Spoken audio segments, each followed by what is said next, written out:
Williams broadcast. Nze Williams nkwaniriza bwe kuneegattako mu kiseera kino n'olunaku lwaleero tuzze n'ebyolunaku lwaleero nkwebaza okubanga ogoberera n'emirimu gyaffe wonna awalala ku Instagram, ku Facebook, ku X gye twayitanga Twitter, ku TikTok webale nnyo webale ddala n'emikutu emirala gye tuyinanga Williams podcast. Era buli wosanga Williams podcast, Williams broadcast, Williams ebyo byonna bibeera byaffe. Twogera ku nsonga ezikwata ku ggwanga Uganda, ezikwata ku nsi yonna, ezikwatagana naddala ku current affairs, to do with the economy, to do with infrastructure, public service, bwe bityo ebiri in general. Ate ne twogera ne ku creative and performing arts and concentrating on music as an art. So kyovola ntera nnyo okubajjukiza nti buli ssaawa bwe bonsanga ate njogedde ku side eri tonyiigira bunyiigizi, kind of versatile, asobola okugezaako n'enkoonako eno ate n'enzirayo ne ku roots zange. Webale nnyo webale ddala Williams broadcast okubanga otwegaseko nnaku lwaleero. Njozaayo za Joel Ssenyonyi afunye masters degree mu organizational leadership and management. Ono ye mubaka omulonde owa parliament Nakawa West constituency ate nga ye leader of opposition okuva mu National Unity Platform ng'ate era ye mwogezi okuntiko wa National Unity Platform. Of course, bw'ofuna masters in organizational leadership and management, that is good. Kikulu nnyo. Omanyi bw'otabifunamu kubangulwa bikusumbuwa. Okukulembera, obukulembeze bw'ennaku zino bulina okusomozebwa. Nti tokyasobola kukulembera bantu enkulembera gye baatukulemberanga edda. Olwaleero abantu beebeereramu, abantu bali informed, people have education in their head, they're educated on a lot of stuff. People are informed. People know what they want. People research. So, when you come as their leader, you're supposed to have to acquire, make sure you acquire some knowledge, some information. You need to ask for wisdom from God, divine wisdom, to lead God's people. So that is good. A master's degree in organizational leadership and management. Organizational. So there is an organization, and this case we're talking about stuff like a National Unity Platform.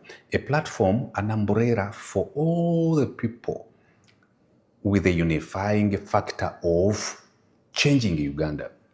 A unifying factor, a unison or a chorus of advocating for human rights, rebuking human rights abuse, etc. etc. So if you're the leader of opposition, the member of parliament in Nakawa West constituency, if you're the spokesperson, official spokesperson responsible for the public relations, media relations, etc. of the National Unity Platform, you're supposed to have a certain level of knowledge and education to deal with the publics of these days, especially having the section of the Generation Z.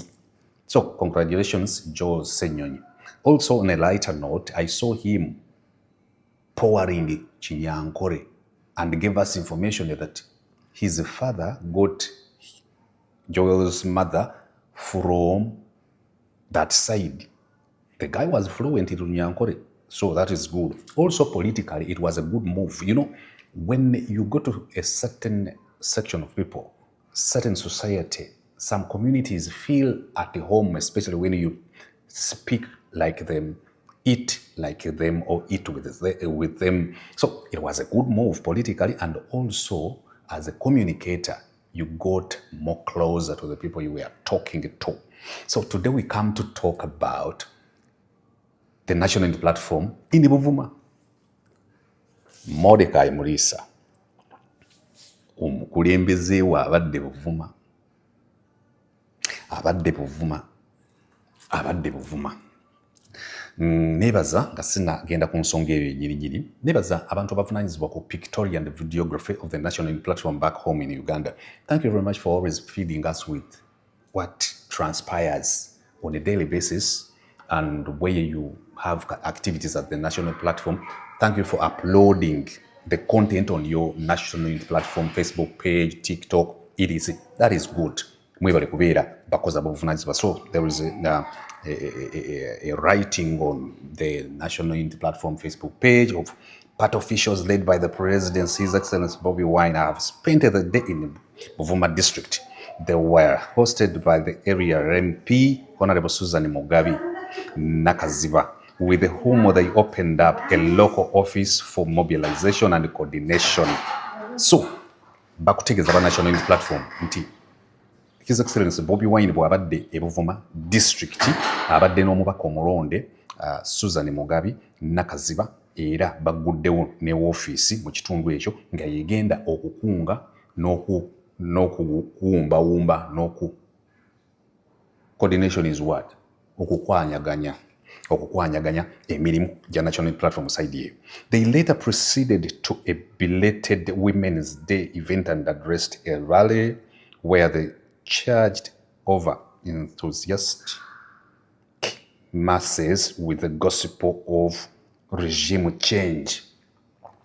Era bavudde awo lunaku lwa bakyala wadde lwaggwako dda ne bagenda balukuza ngeri y'enjawulo batubyeyo olukuŋŋaana era abantu babasanze nga ddala ebbugumu weeriri there nga bwe bali awo lunaku lwa bakyala ndukuzibwa ndabye awo amabaafu ndabye ebintu politically when you can tell olumu bwe mba nnyina bennyumya nabo ntera obbagamba nti abaana bano balina ebintu ebirungi byebakola kati mwe bwenzija ku video solagamba nti abaana bano mumunyiiga you go emotional lwaki ayita ssennyonyi omwana kati ate olulimi lwaffe lutalutegeera but balina ebintu bye running they are a younger political party. Ssennyonyi has been in the newsroom anchoring news, and Robert Kyagulanyi Ssentamu, His Excellency, has been a music artist, has performed, has written music, has been a performer, has been just a husband, not saying that just it means least to be a husband. So has been a husband, has been an entrepreneur, has been just a music artist. Like I said, saying just does not mean it is least to be a musician. So if they are able to stretch to certain level of doing stuff, especially to do with the leadership or public stuff to do with the publics, to do with our society and communities, it is a good thing. We're supposed to in all the time appreciate. So binsanyusa ebintu ebyo bembalabanga bavuga ebintu ebyo mu ngeri eyakabisagala bulingi ono abeere nga baleekaanira. Yes. So, no resongeyo.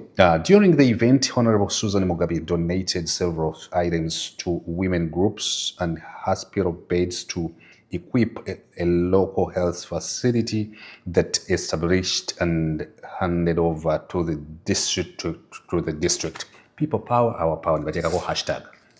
Here. That is good.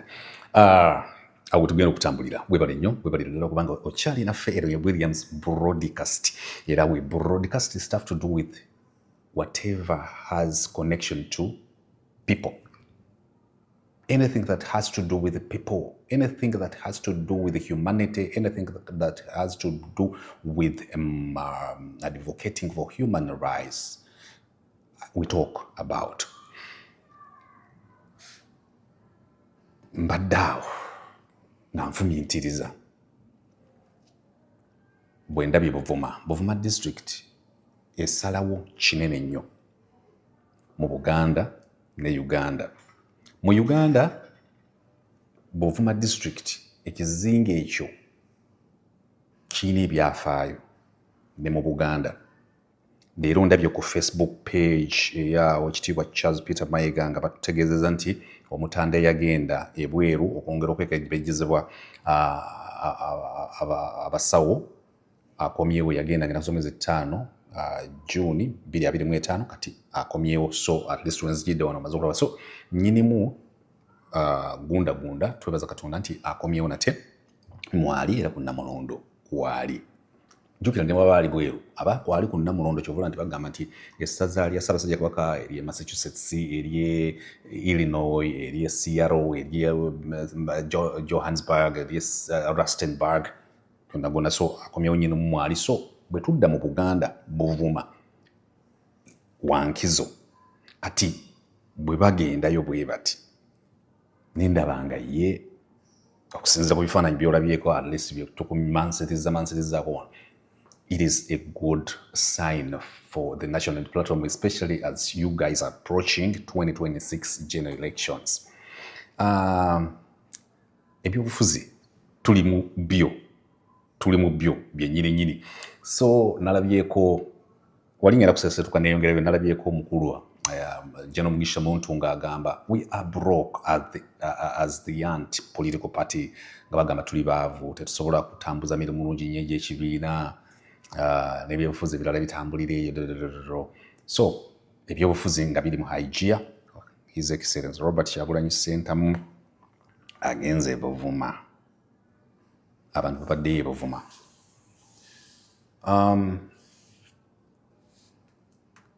Muwulidde ng'ayogera ensonga nnyingi.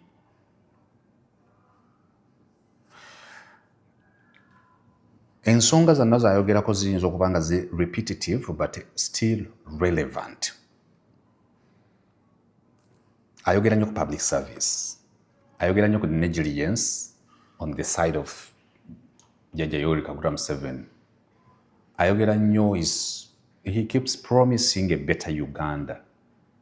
He talks about the brutality of the security operatives sometime or most of the time. He talks about violations, continued violation of human rights. He emphasized that service is not just a privilege, should not be a privilege from anyone. It is a right. Public service, especially when the funds that facilitated the service rendered is from taxpayers, and the taxpayer is the person that is supposed to receive health care and stuff. So generally, I'll tell you that the communication and the message is still the same. Then about the multitudes, the masses that gathered to listen to him. Abantu abawuliriza Robert Kyagulanyi Ssentamu nga communicating. You look at their facial expressions and you see people panting and yearning. Panting, desiring and yearning for stuff that comes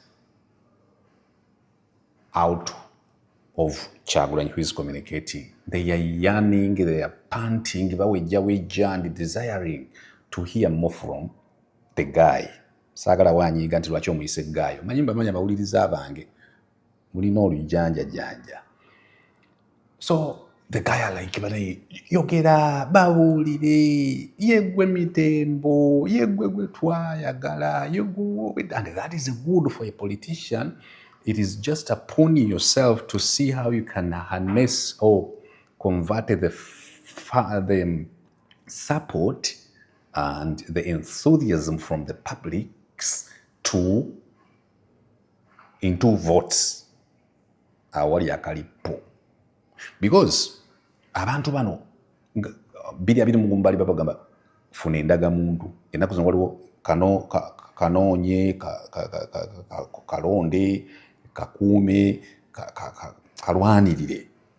That is also a good thing. So because multitudes, when you read books, ebiseera ebisinga abantu bano oba olina okulwana okubajjamu akalulu akali physical, which I'm sure of, okusinza kalulu kennolaba 2021 ne ku feels z'abantu, facial expressions, body language, and people are bali iga nnyo bagamba byogere ffe tulyoke tugende wali tukuwa eki akalulu naawe okyewuunye. So binsanyusizza bye mbadde ndaba pictorial videography, naye nkutegeeza abantu bano nga bayaayaana nnyo bawejjawejja baagala okuwuliriza Robert Kyagulanyi Ssentamu. Of course, on a lighter note of entertainment, I saw Kabako, and Kabako is a Kabako.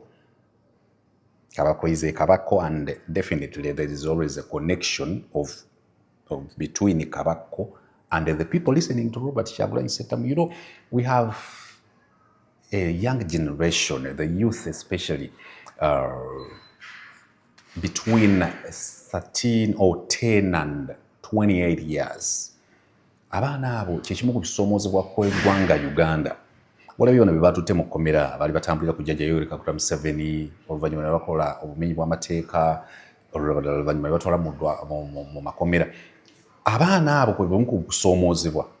Era nze buli bwe mbalaba nga omukulembeze n'ayogera nabo, ntunuulira their body language, their willingness to listen to the person communicating to them, and sometime I'm like, abaana bano Katonda ayambe bafune okuddibwamu kwabwe, a fundamental reply of public service, of human rights, of freedom of expression, of employment. I understand not that it's not anywhere that people are all employed. There are places you will go and people are not having employment. Yes, I understand not everyone is employed across the globe. Sometimes where people are not employed, it is by their choice. They abused their rights. Countries like United States of America, people abuse their creditors. People are not, they don't want to work, or when due to crime, they are no longer able to apply for jobs and stuff. But in Uganda, Africa as a whole, it is not by people's choice not to work. It is failure and negligence of systems, ecosystems, to provide at least minimal employment opportunities. And whenever I see these guys, those Generation Z, you see the emotions on their faces. You see the guys desiring a better life. And it answers the question of, even when many or several have been put behind the bars, even when many or several have been tortured, even when many are dead, even when many have left orphans, widows, people are still coming forward. So whenever I see Robert Kyagulanyi Ssentamu communicating to those multitudes, I'm like, one time when I hosted him in 2023 end, at the end of 2021, not 23, I had an interview with His Excellency Robert Kyagulanyi Ssentamu in Magere. I was like, do you sometimes get overwhelmed by the love and support of the people you lead?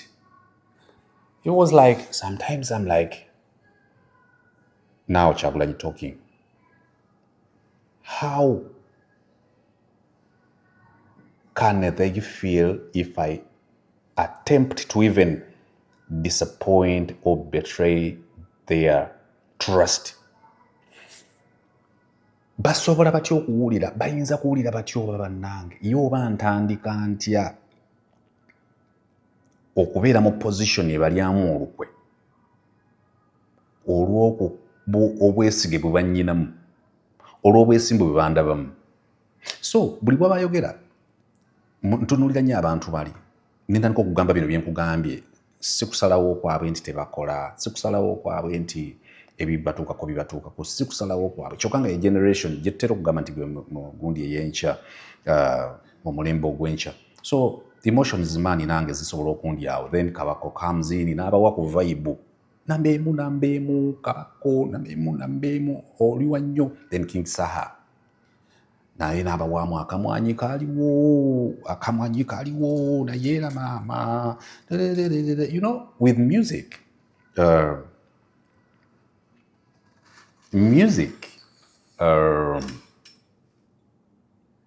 You will wonder why everyone who sells a service or product, when they're producing their commercial or advertisement, they will always put lines of music, either a rhythm pattern with the melodies or even with literature sung by human voice, called jingles or promos. Music is a tool that will always coordinate and merge all the muscles, the vessels, the tissues, the everything of human body, put them all together whenever music plays. And it is a tool many revolutionaries have used to reach their goals of advocacy for freedom of expression and human rights. It is a tool that God created. It is a gift that whoever is talented musically has an opportunity to drive their points, their agendas home faster than a person just talking like now I'm doing. I've been on radio for the last now close to 18 years talking music, doing commentary and analysis about music or on music. And I've read books, I've done some courses, but at some point I reached a level of seeing music as faith. At some point, music becomes a faith. It becomes a faith, and many people knowingly or unknowingly or by default are disciples. Others are in support of music to an extent of being believers.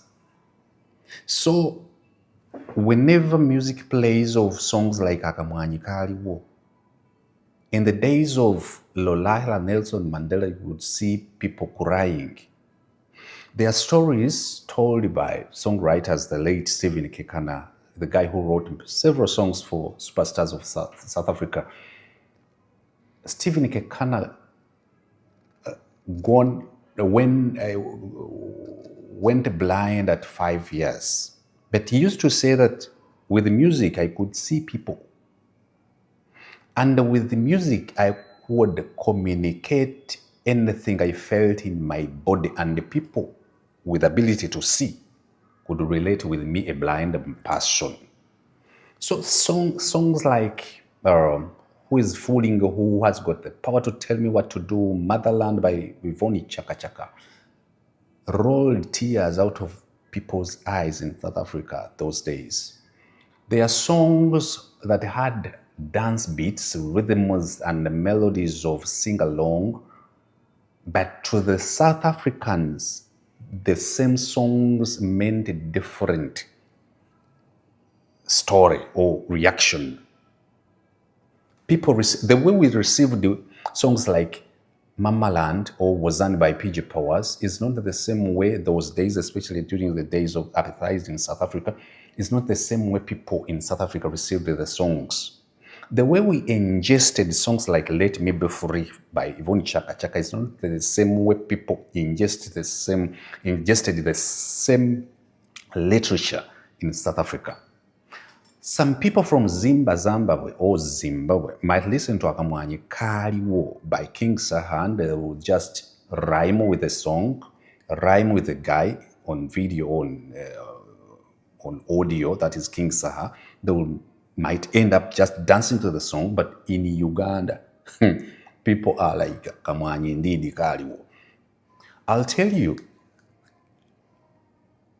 after Molandipo kindergarten, I was taken to Buyinja Butole St. Kizito Primary School in Chiyinda Mityana Diocese. I reached Buyinja Butole.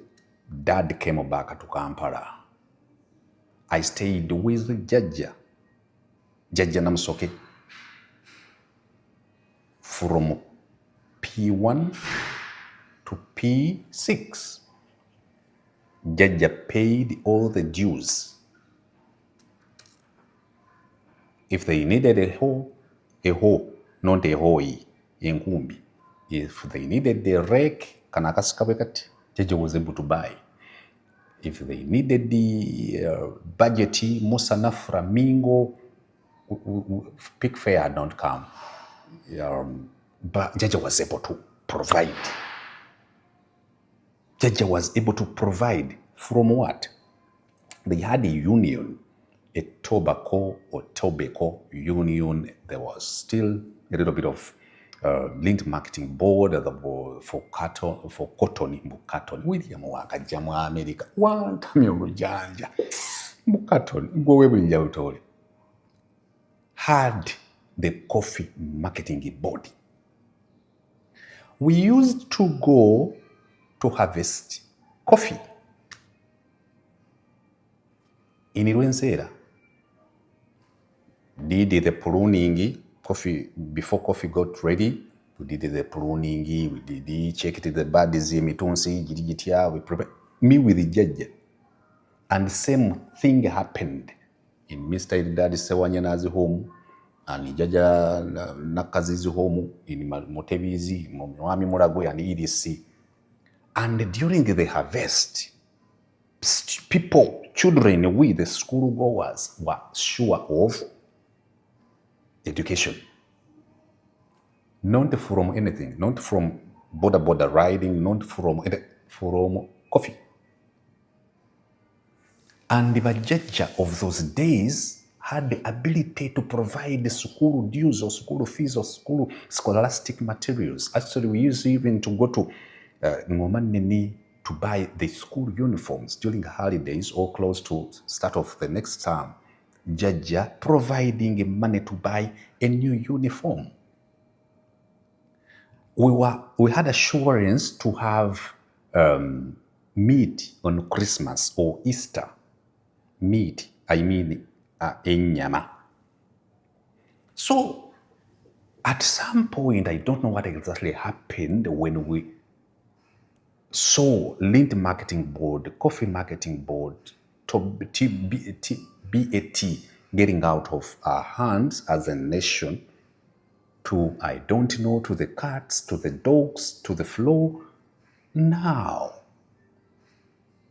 if the Guchinas who gave birth to Patiris and the Patiris gave birth to Musanja giving birth to Serwada, if the Guchinas came back today, would wonder and be like, what really happened to Uganda? That no longer a person is able to take children to school out of coffee. And the coffee we grow now is genetically doctored, it is edited, it is done everything to have a coffee now. We no longer have the organic coffee we used to have. So songs like Akamwanyi Kaliwo goes deeper, goes that deep, like a taproot. It goes, you will see people rolling down, people's faces having tears rolling down. I listened to a song by Phil Lakedube. I was supposed to send it to your president, Kyagulanyi. Actually, yes, I'm supposed to send it to him. The song has simple messages. And one of the lines I like about the song is like, do you want to be a fed, I cannot play the song now, a fed slave or an hungry means something like something else. Do you want to be a fed slave or a hungry free man? That's why I like Philip Lakedube when it comes to literature, especially to do with the African traditional society. The guy sings and is like, do you want to be a fed slave or muddu omukufu or a hungry free man? Obeera omuyala ningo ine dembe. So I was supposed to send it to him, okumugamba. And in the same song, you listen to a lot of stuff.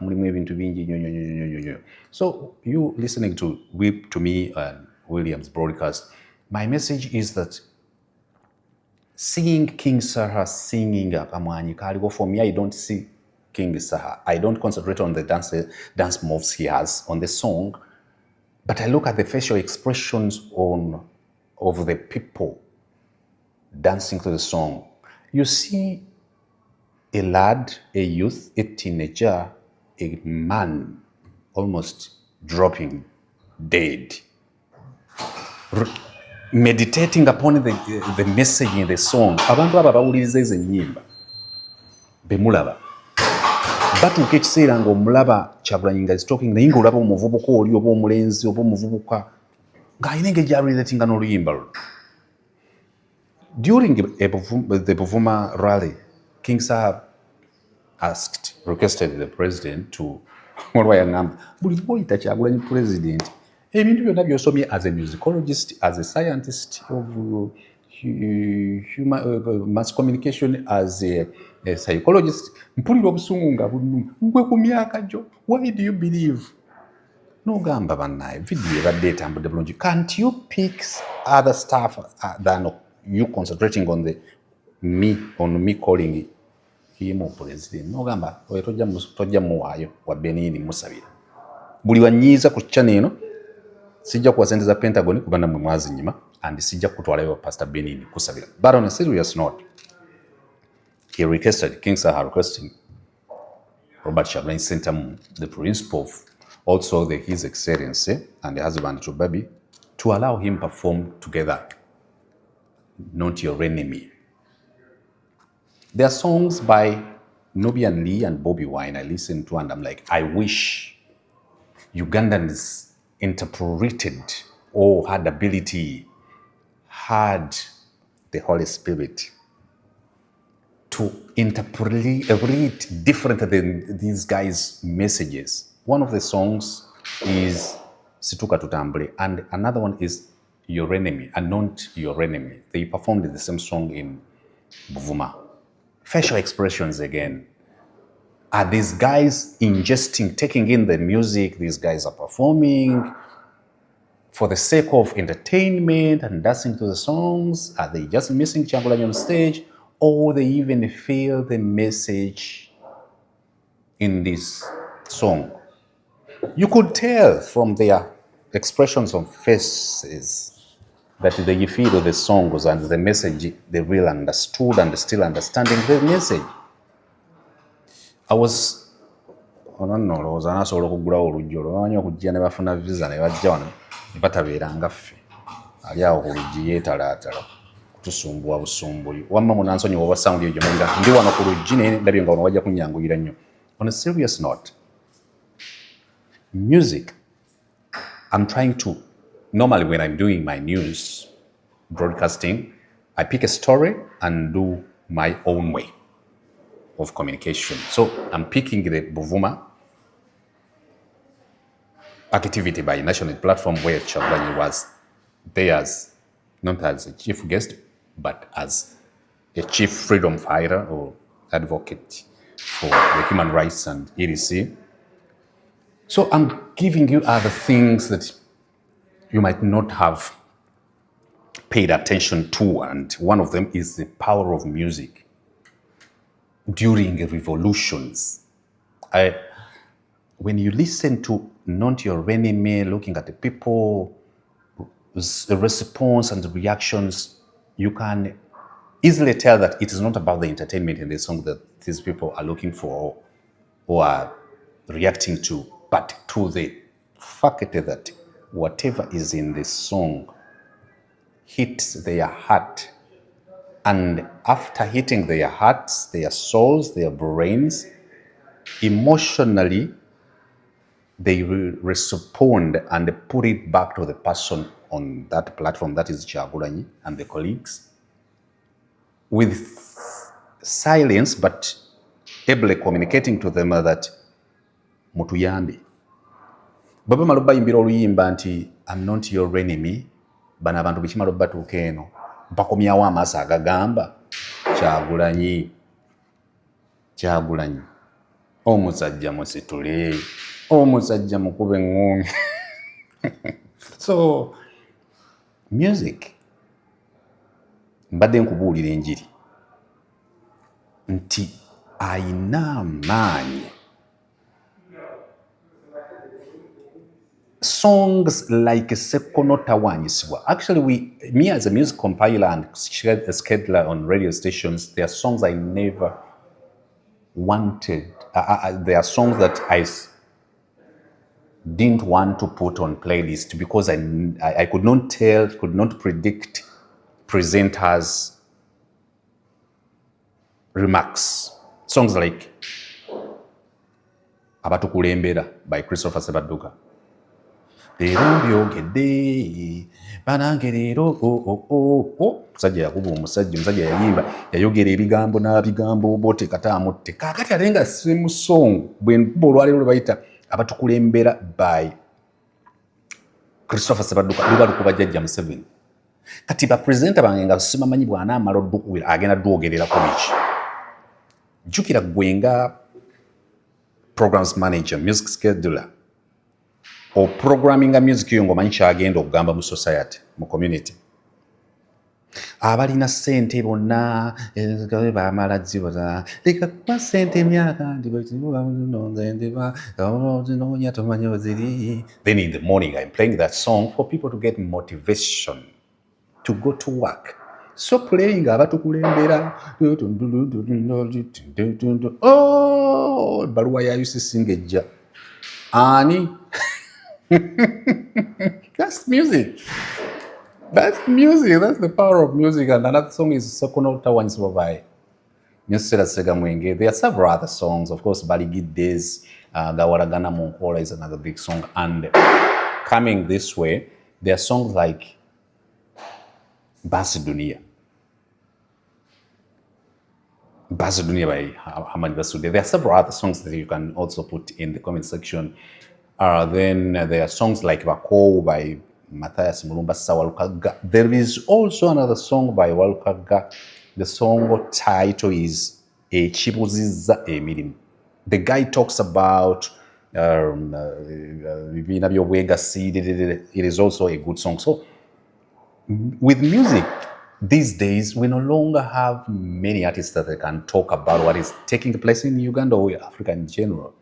We only have human beings who practice music that will keep going into Kavule with berets and their hands folded in two boxes, reciting the people power. We no longer have those people brave enough to communicate through music, talking about or citing or highlighting, shedding light, where there is human rights abuse, violation of people's freedoms, and etc. But when you listen to Not Your Enemy, I did a preview, I did a remark on that song. Because the music mwogerako religiously. Music mwogerako with the faith, with the belief. Because I know, I've been telling you, giving you an explanation of how music puts together all the tissues, the muscles, the cardiovascular, the skeletal fascicular of oneness as a human being. Namugatta wamu. Abantu bali bagamba oyo Bobi Wine muyimbi enaku zino bazisyagala nnyo okukola videos nga lwenzi kola bagamba maama oba Kyagulanyi amusasula mmeka maama mugamba twaliza muli byonna bikoowa wano bwe nakyaza gundi ne mugamba era naye yamba nenze singa siri mugagga singa maama singa bwe nayogera ku album ya Bebe Cool nansasula ezo ziba ssente bwe nayogera ku Not Your Enemy by Bobi Wine nga naye ansasudde ezo ziba ssente gundi yangamba mimi nangamba nakulabye ng'okola akavidiyo ka Bebe Cool ne mmanya kati ssente z'olidde awo nnyingi ne mugamba weewe gwe wannuupu ggwe chunga maisha yako ntakugundira bwerere. So music mwogerako bwenti abantu bali bagamba nti Kyagulanyi is just a music artist. That's the mistake they made. Whoever is responsible for damage control and strategy to curb enmity or opponents on the side of the NRM, bwabanga kituufu yalowoozesa jjajja nti ono yali music artist nti era yali bajja musobola, yensobi gye basinga okukola. Ekimu ku bintu by'otalina kuzannyisa mu bulamu bwo ye muntu akulumba ne music. Salompasi paka katukamanyi matalisi ebintu ebirimu music. Kati Kyagulanyi yajja na wamba n'endongo eri nzibu. Kati kyobola nti buli wajja ku lwale bwati aba akyatudde kano kange naawe kasita bakateekamu ako. People are on their feet, they are rejuvenated, they are bajja waggulu. And that's how music is supposed to be interpreted in regards to its energy towards freedom, fighting revolutions and etc. Abantu babyogerako bwogezi mbu olaba ne South Africa bwe kyali and people are not able to explain how. Olwaliwo Kyagulanyi era ndibadde takyetaaga nakuba nti yayiiya n'ezo ennyimba amanyayo olw'enneme nga be bazikola ne Nubian Li. No, bonna benda babeetoolola awo ekavule nga bagamba papa bandibadde asobola okuwandiika oluyimba. Hassan Ndogoye is a good one. Amanyi ebintu okubiyimba and okubiwandiikako bwe nabeeranga ku radio nga ngamba abantu with songwriting na solo. Bw'oba omutegedde nti buli waba akuleetera amawulire ge ne Monica ne Mimi babeera with unconscious bias. They're already biased. You're supposed to consciously okugamba nti leero alabika Miriam bw'atunudde eno tategeeza nti bamuwe muwogo. Nina solo baba akuleetera story agamba hello chief editor ati nkuleetera story eno nti gireete tulabe. Oyo no bebe okulu mulaba. Oyo bebe okulu mulaba atumanyiira namuwulidde ng'ayogera ne mugamba don't be biased. So kwa story gituuse nze editing oba oli awo Mimi nagamba hello I hope you had a good day. Also had a hectic day. So I've been here watching Gashumba. Give me a story with no emotions. You're not supposed to unconsciously get biased when you're giving me a story. Be conscious. Bring your bias consciously. Yeah, Mimi anzise. Achero bonjogererako mu negativity. Bandibadde bano Bakyagulanyi tebakyasobola nakoowa wandibadde ng'otuukaawo ng'ennyimba zoogera ebintu. Nayigirizanga abantu kye mbadde nkugamba teweetaaga na muvuma gw'ogamba nti tewali nguudo, tewali infrastructure, teweetaaga mugamba kubanga ekisinza okuwonoona music mu Uganda naddala oyo wa struggle be bantu okulowooza nti agenda kujja agamba Museveni olinga kino Museveni. You can talk to the guy n'amala okunywa ekyanzi ky'amate n'agamba first lady nti bwayo omwana yateera ekyesongolo kyatutaha omusagama hatiya mbwenu tukore ki ng'ekyesongolo kyamutaha omushagama omukashomyo ati shimbwenu nkyandeka mbweri ye music bw'asobola okukola olwaleero ndabye Buvuma nga music is communicating and never nkutegeeza nti Jjajja Yoweri Kaguta Museveni ne ttiimu y'ensobi gye baakola kwe underestimatinga ono Bawa Babi bwe bamala underestimatinga n'abava out of hand. Edda twakwatanga akammonde bagamba nti abasoga abamanyi abagisu batera nnyo okateeka mu kamwa n'okateeka mu kamwa wakanda estimatings Lububiri wa buugi bw'oba olowooza nti ebeera mpolwe buli bw'olabako omusajja ani yakiyimba Kafeero si buli lububi lwa buugi nti ebeera mpolwe. Luganda si lunenemu. Obuugi bw'oba ogenda bugenda ne buteekako ka kapeti kungulu kuno n'olyoka obusika kyazi musoke California kyana gwe n'owulira ogamba kibaki kube kikole beralika ekyana ekyo kiwulire. So baalaba ono nga empolwe y'obuugi. Kyova olaba nti mistakes zonna ezize zikolebwa zizenga zijja with curbing and containing managing engoye ekiggwa enswera era concentration kyovula nti nabo bennyini ku national platform ngenda kuddawo ne Buvuma wamu nene kino gino kibawa nti the havoc in the NRM camp is mostly caused by Kyagulanyi because most of the people are like Mzee can contain him.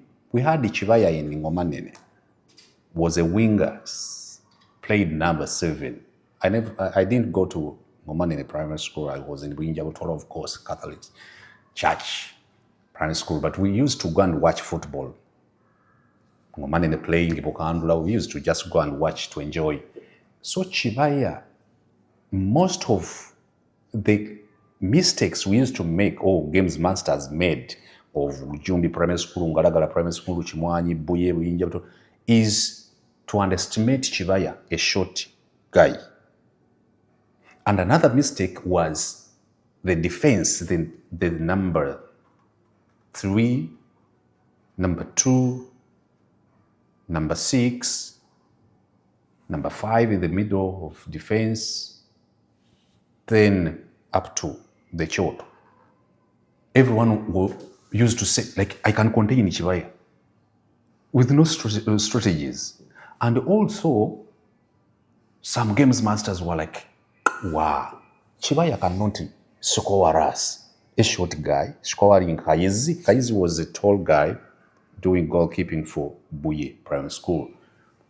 But Chibaya, in their playground in Ngomani, a playground that had the boundaries of Amatovu Norusenke, maybe Sagas. Chibaya's strategy was always reluctant, was more of a laid-back midfielder who did his accomplishment in the 7th wing. Chibaya laid-back ng'ajja wano n'abatandika mu ntabwe wano wakati wa ne baga tumusobola oyo buli muntu amweweredde kyokka na games master bagambye Chibaya tasobola kuteeba mumpi. Chibaya, the moment Chibaya turned the other side ku mukono gwe to the boundaries of the playground where Amatovu n'ensenke n'ekisagazi is, ogenda okuddamu kulaba omupiira guli wa mukyala Katereera. William wesekereko mama. Katereera was a lady that had mangoes, sugarcane, jackfruit on the other side of Ngomani in the playground. Ngomani in the primary school was this way, then Chisawe was like, but the other side there was Mchala Katereera. And Ngomani ne Chibaya bano manya basebide manya bakalanzi abasambira manya ebuyinja butoli. Chibaya the moment went this way, wawuliranga Amatovu gakola gati jukira mwali mu kyalo. I love storytelling. Ku bisaawe by'omu kyalo kati ene ujja okisembera wabayo Amatovu naye nga gabendinze eno mu kisaawe naye nga stalks zaajo ne stems ziri bbali wa kisaawe naye nga Amatovu gali eno bwe gati galinga gagalamidde mu kisaawe ebisagazi tolusenga gati Chibaya bwe yabanga ayitayo gwe banyoomye nti tasobola bateeba n'abalago bagambye bamusobola tebaazuulanga Chibaya amaanyi ge galiwa. Chibaya yatuponyabonya ebiseera nze nali sisamba natulaba Chibaya nga mumpi naye nga amaanyi ga Chibaya bali tebaagazuula nti atandika nga asaagasaaga mu central wano wakati mu kyoto ngera Chibaya osobola omulaba nga yamaze n'omupiira yagulinnyako bw'ati ne bagugaba ne gutandika. Chibaya waayitira mu Matovu n'ensenke okuteeba Kayizi ow'Ebbuye oba okuteeba Kibalama ow'Ebuyinja Butoli nga tetumanyaayo. Naye nga bw'owulira nga father ayitiramu bano abasamba bagamba, don't be intimidated by the likes of Chibaya. And for God's sake, he's just a short guy, a miserable short guy. Father, oyo Chibaya mumazi. Hey, Chibaya mumazi. Chibaya yabonyabonya amasomo. Nga kasita batandika, ogenda okulira olusenke, ogenda okulira Amatovu. Ogenda okulanga Kayizi akola bw'ati. Nga gwayiseewo dda mukyala Katereera yagubaddiza. Kagukubye ku binyeebwa byabadde asekula binyeebwa. Nga yagubaddiza. So kati ne Kyagulanyi alinamu oluntu lwa Chibaya. Ate abo abaana b'eggomba gwe muzeey gwabwe. Ebyowulira yeeyimbya n'abalimba nsi. Actually nze nange njaba buli olwa Chibaya wamma kati oba yakwerimba twerimbe. Si Kyagulanyi tasobola kuleeta nga nze nsisaamuwulira. Waawe baamala ne bakubira essimu ne bakakasa nti ensi yaliyo. Actually nja mmubuuzaako nsi. Kati Kyagulanyi bye baffe n'ab'eggomba tulina kwerimba. Twerimbe twette. Ndeeta eya Chibaya n'oleeta eya nsi. Bwe mmaliriza ne ndeeta eya Bwogi gwe waliyo ne ndeeta eya Lwanyaaga. Ne ndeeta eya Lwanga. Ne ndeeta eya Ssempagama. Ne ndeeta eya Mwebe. Twerimbe kiggwe. Mbu nsi mbu n'agoba enjobe. siya nga nze saaliwo wamma badde nkutegeeza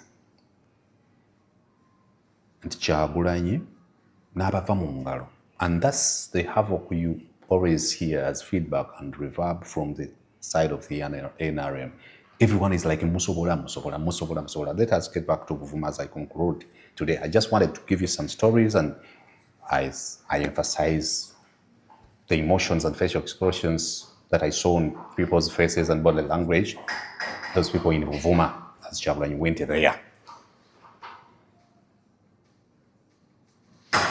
Buvuma oyo nze bwe mulaba oba bwe ndaba abantu bonna ba national platform nga bagenzeeyo, I'm like, how can this be converted into victory?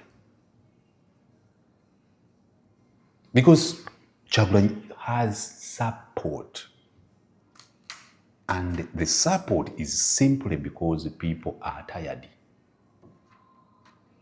It is simply that. How do what we see as multitudes in support of his advocacy be converted into victory? And the victory might not necessarily need to be through electoral processes, which you and me, of course, believe in. But victory can be victory. Like, for example, I had a discussion with my elder brother, who is the father almost, Peter Mokasa. We discussed about the possibilities and what are the strongest points of national platform and the opposition in general in taking Jajja Museveni away. We related it with how Museveni overturned Obote's government.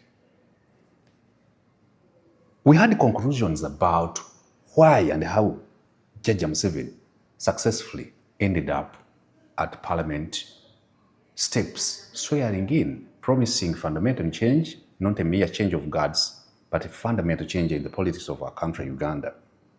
First and foremost, it was known, the question is, was he strong or too muscular that he defeated the Langese and the Chalese, that even Oito Joke ended up into a blast in an helicopter that was too strong that even there was a clash, a head-on collision between the Langese and the Chalese? Was it was it because of the tactics, military tactics? Was it?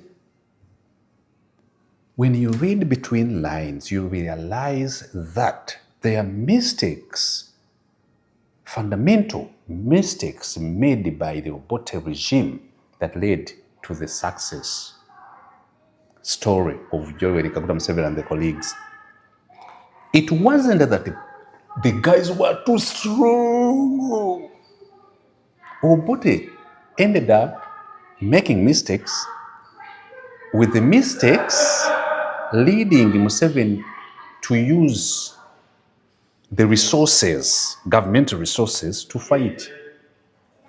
Breaking banks, mufunzo obukuumi ku banks tebwali bulungi nnyo, bano ne bamenya ne bajjamu ssente, obukuumi ku mafuta, bano ne bamenya ne bajjamu amafuta.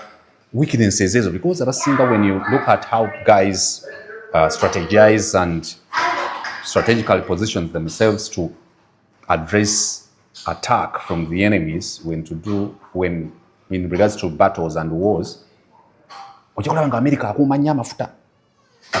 Lassa agamba even America went and hit Iran's nuclear plants or bases, and in retaliation also Iran went and hit their base in Qatar.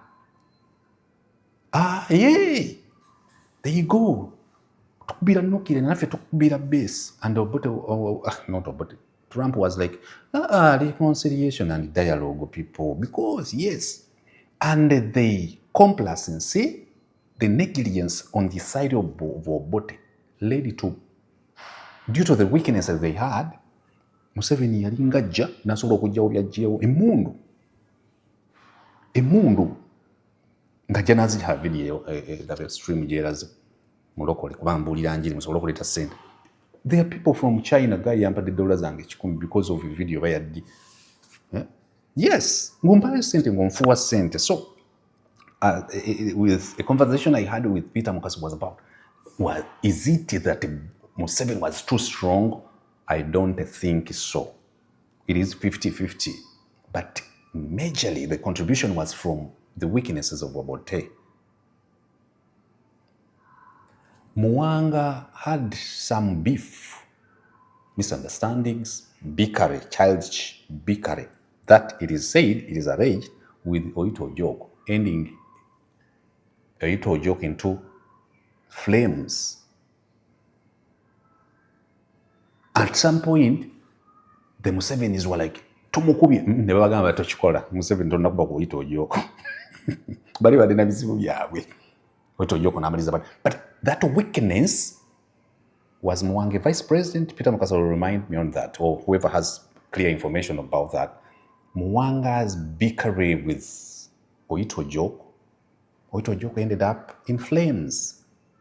I think yali mulwanyi w'amaanyi. Even people say or allege that they got same or almost the same training with Jaja Yoweri Kaguta Museveni. And Oito Ojok's death through weaknesses and mistakes they made of okumanya ddiro balina okulwanagana from within nekireetera Oito Ojok okukka. And later on, the okugaya by Obote statements like, everyone wants to become president, even Museveni wants to become president. Such silly political statements zayongeranga bano amaanyi. Ng'olwo ye agenda n'ayita eyo bwe bamuyita amanywa akanyalwanda ako bobobobobo. Kumbe Guy mu bunafu bwe bamugamba ate mwe muli amaanyi ge.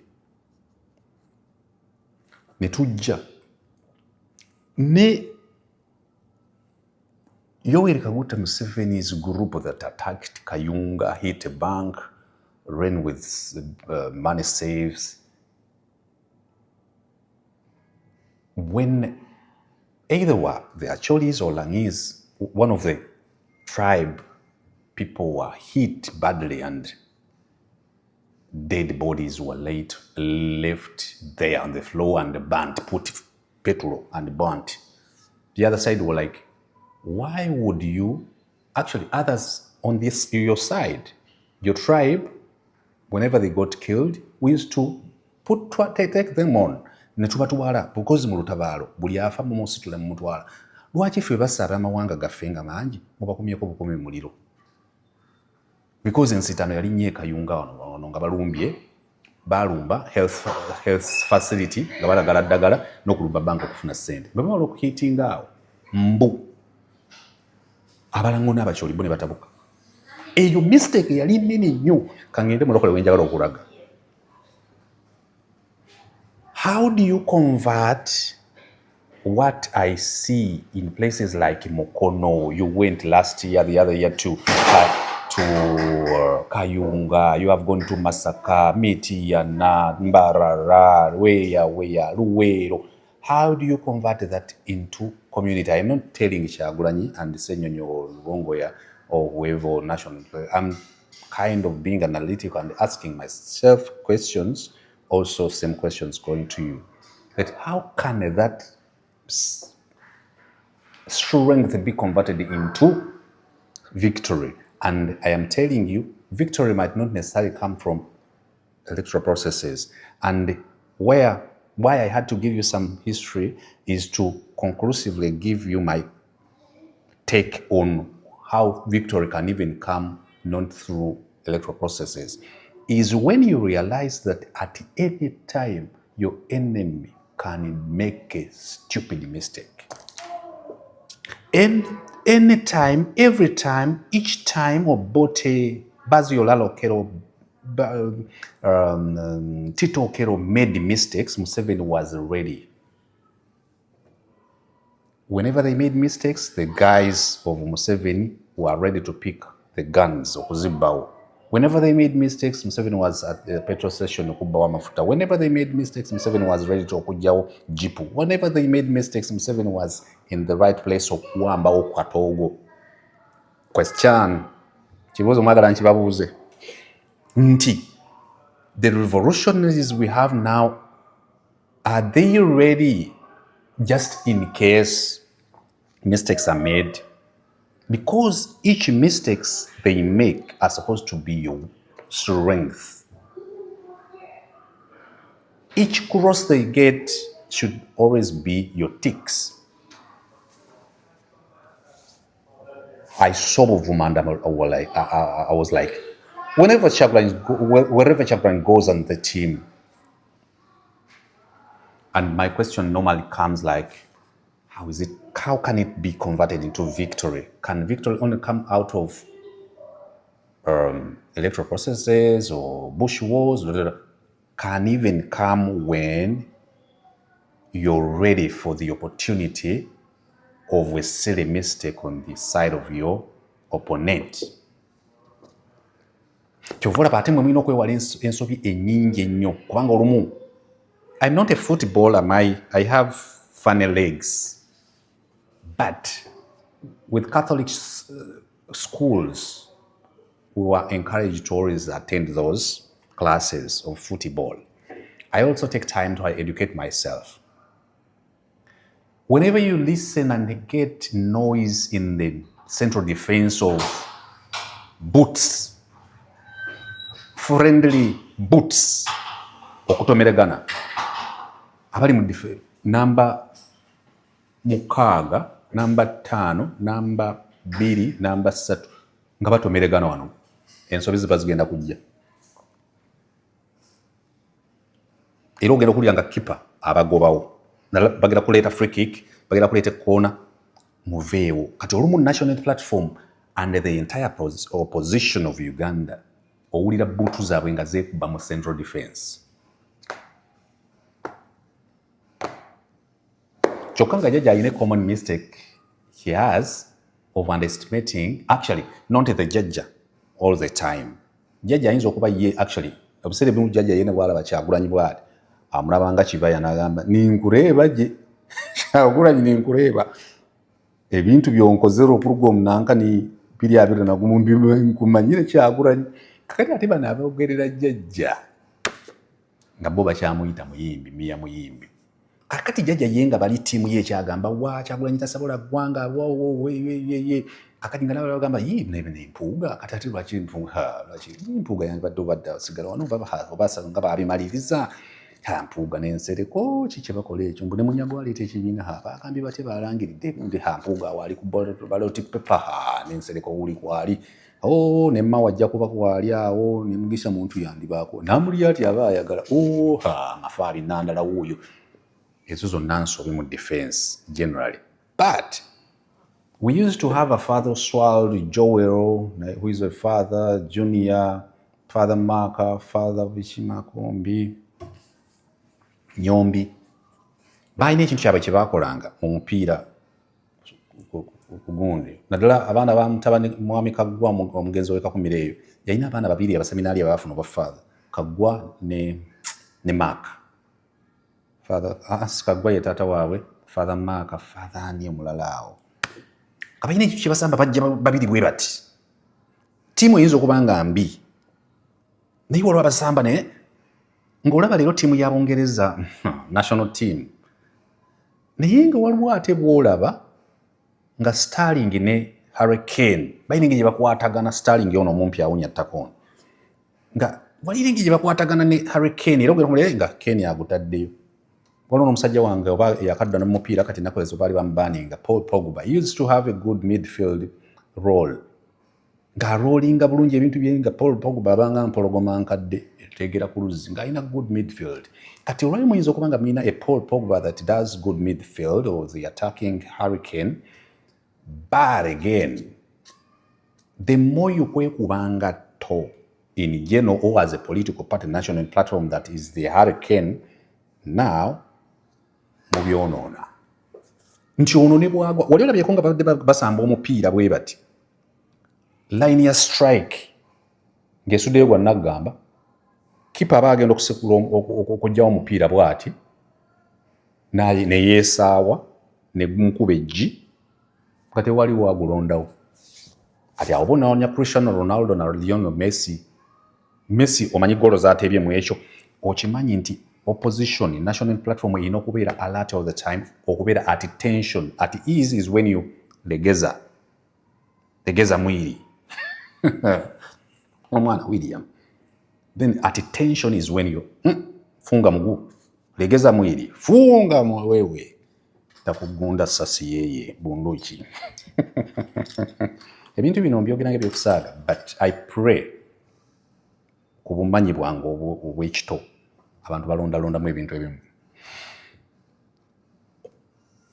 Any mistake done or made, Jjajja Museveni asobola okukeerenja nga yagenze mu tawuni kukima ggaali ye wakataboneka, yakanikanga emmotoka mu ttaba Kayembe nga Jjajja Museveni agenze kukima ggaali ye bannange ng'alese waggule Mukama, ng'ebyo opposition bisiriwala biri mu kulwanira ssente n'obula okikuba engolo ng'omusajja ensobi agikoze.